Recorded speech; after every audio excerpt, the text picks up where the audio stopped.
पोटविकारामध्ये आज आपण चवीबद्दल जाणून घेत असताना सगळ्यात महत्त्वाची चव म्हणजे तिखट चव.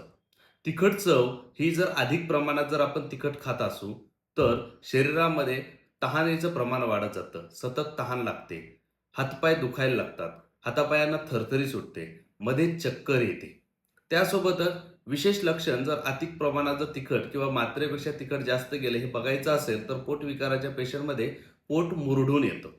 पोटामध्ये एक प्रकारचा स्पाझम येतो आणि त्यासोबतच ह्या ठिकाणी आणि याच्याच एक्झॅक्ट पाठीमागच्या साईडला वेदना जाणवतात. एक प्रकारचं सुई टोचल्यासारख्या किंवा कोणीतरी दाबतंय अशा पद्धतीचं पेन होत असतं.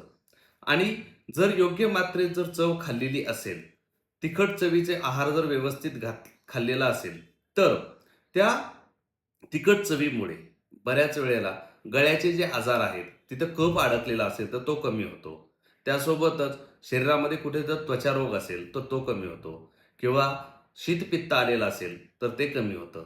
त्यासोबतच जे अन्न पचन होत नसतं किंवा जे पोटात अडकून पडलेलं अन्न आहे, ते सुद्धा बाहेर काढण्याचे काम तिखट चव करत असते.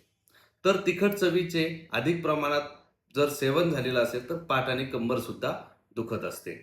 मग तिखट चवीमध्ये जर हिरवी मिरची खायची नसेल, तर कुठले पदार्थ खायला पाहिजे? सुंठ, मिरे, पिंपळी आणि त्यासोबतच पंचकोलातील जे काही द्रव्य आहेत, त्यांचा वापर किंवा पंचकोल चूर्ण म्हणून मिळतं, ते सुद्धा घेऊ शकतात किंवा हिंग.